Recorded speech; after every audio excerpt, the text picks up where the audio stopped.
pour voir un peu presque... Bloup. Hé les chats! Fous-moi le camp, dépêche-toi! Ça va bien dans la vidéo ça. C'est bon.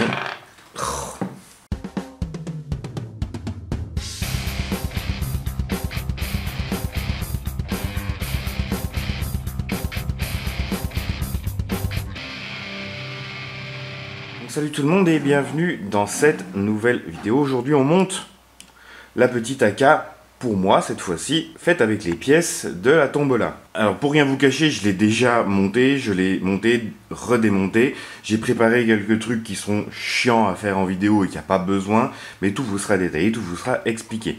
Donc on va partir d'une gearbox, bien sûr.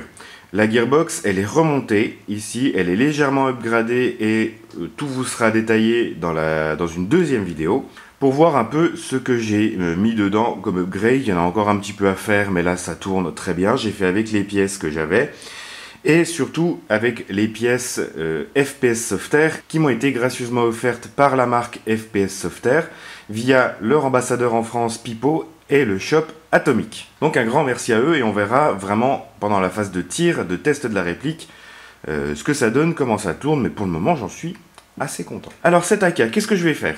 À la base, j'avais commencé à bricoler un peu, j'avais commencé à monter 2-3 trucs pour voir. Je voulais faire vraiment un type assaut un peu long, typé un peu DMR et trucs comme ça. Mais au final, je me suis dit qu'avec le Tabouk, ce serait un peu dommage de monter un deuxième AK comme ça. Donc je suis parti sur le délire inverse, taper un truc sans crosse, plus compact, un peu dans le style d'un mini Draco en fait, si vous connaissez ce genre d'AK, mais un truc qui fasse un petit peu plus junkyard, un peu plus vraiment récupéré dans tous les sens. Après vous verrez, on lui donnera un look un petit peu plus bling, qui ira très bien avec une tenue un peu mafia et tout, ce sera assez cool. Il va nous falloir, en plus de cette gearbox, un corps. Le corps, je suis parti sur ça. Donc là, on est sur un corps d'AK-47S King Arms. Je l'ai pris déjà parce que j'aime beaucoup ce petit levier, ce petit mag release un petit peu plus sympa. Et parce qu'il a déjà une patine qui a été attaquée, donc on va la continuer. Par contre, il faudra bricoler pour cacher ça. Ça, c'est les trous où il y a le mécanisme pour la crosse pliable, donc je mettrai, je pense, un truc derrière et puis une plaque en PVC à la même taille pour boucher un peu ça, repart en noir, histoire que ce soit joli, parce que là du coup on voit la gearbox et c'est moche. Mais voilà, j'aime déjà beaucoup la forme, la patine qui est là, et ça va aller pas mal. Ensuite, un avant. Un avant, je suis parti sur l'avant c'est une petite AK, c'est les AK Beta, les AK Spetsnaz. Et ce que j'ai déjà fait hors caméra, j'ai monté un bloc up, donc là c'est un bloc up Pro Win avec canon d'origine parce que j'avais pas envie de couper un gros canon d'upgrade pour ça, donc qui sera poly miroir. En interne, j'ai mis un joint, ça doit être un GG vert. La seule modif que j'ai dû faire à ce niveau-là, c'est que le block up Pro Win, il vient se solidariser avec la dernière vis de la gearbox ici. Bien sûr, ça rentrait pas, donc j'ai dû très légèrement limer ici pour réduire la largeur et que ça passe dedans. Donc ça s'est fait très facilement. Niveau capot, comme le capot de la Spetsnaz est un petit peu particulier, je l'ai gardé. Je l'ai complètement gardé. Pareil, il a déjà une bonne patine qui a été attaquée. J'ai enlevé un petit peu de rouille parce qu'il est quand même en acier. Mais on va garder ça, le modifier un petit peu.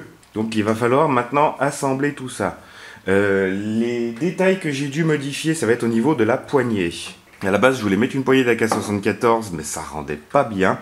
Je suis parti sur une poignée tactique un petit peu comme celle-là. J'ai la même sur la PRK9. J'ai juste dû la réduire un petit peu en longueur et du coup j'ai remis, comme vous voyez, deux petites cales en PVC collées à l'intérieur qui vont permettre d'éviter en fait le jeu latéral de la poignée. Donc on va déjà commencer à assembler toutes ces parties là.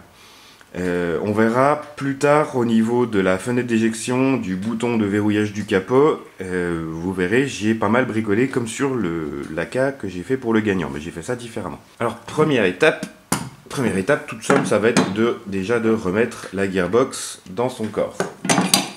Donc la gearbox, elle vient là. On fait gaffe à ces petites pièces qui ont tendance à se barrer. Allez, allez, allez, allez, allez, allez.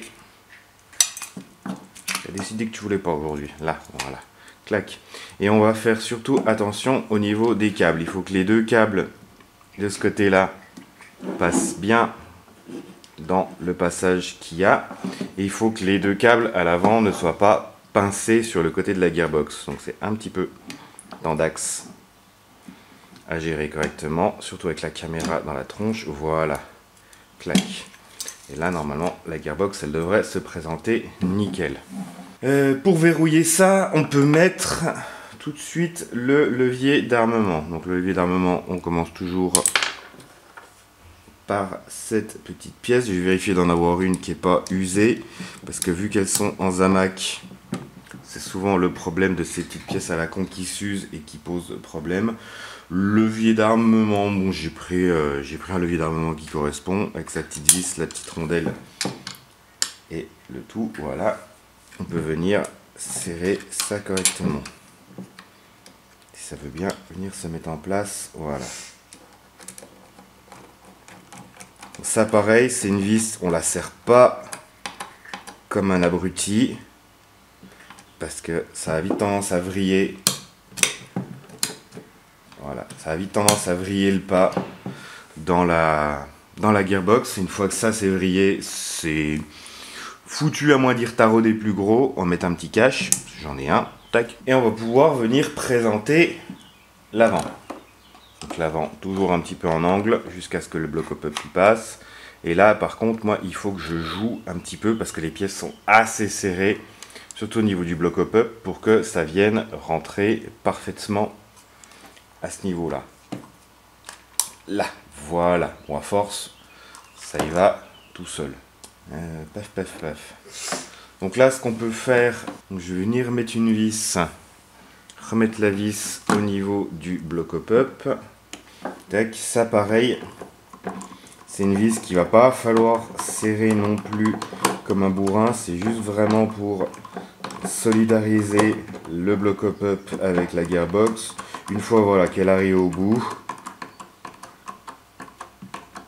voilà, on cherche pas forcément à serrer plus parce qu'après ça risque de créer un décalage. C'est vraiment juste pour que... Ah, il n'y a plus d'aimant dans mon tournevis. C'est juste vraiment pour que les deux pièces soient solidarisées et que là ça ne bouge plus. Histoire d'être tranquille au niveau de la pose de la gearbox, on va remettre la poignée tout de suite. Donc, ma petite poignée que j'ai modifiée, on vérifie bien que ça ne vient pas pincer les câbles. Normalement ça devrait être bon. Et là voilà, j'ai mes deux cales qui viennent se mettre sur le côté et ça va éviter une grande partie du jeu. S'il faut, je rajouterai peut-être un truc à l'arrière. Pour le moment, j'ai pas trouvé de vis assez longue, donc je vais prendre c'est une vis comme ça qui va avec un levier d'armement de je sais plus quelle marque, mais c'est la même. C'est le même pas et normalement avec ça je peux atteindre la vis de la cage moteur. Ça pareil, faire ultra attention quand on la serre. De toute façon c'est de la pièce d'origine, c'est beaucoup de zamac, donc ça visse, mais si vous avez le malheur une fois de serrer ça un peu trop, quand vous commencez en fait à devoir resserrer régulièrement la cage moteur, c'est que vous êtes en train de vriller le pas. Et là, le mieux, c'est de changer directement la cage moteur, en fait. Et d'en trouver une d'upgrade en alu CNC, qui sera toujours quand même mieux que... Truc, voilà. Là, j'ai pas de jeu. Impeccable. Donc, vous voyez qu'il faudra vraiment venir boucher ici pour faire ça joli. Là, ce qu'on peut faire, c'est remettre les vis. Toutes les vis qui vont là. 1, 2, 3, 4. Donc ça, c'est les petites vis très classiques. Donc, on va s'en remettre ça.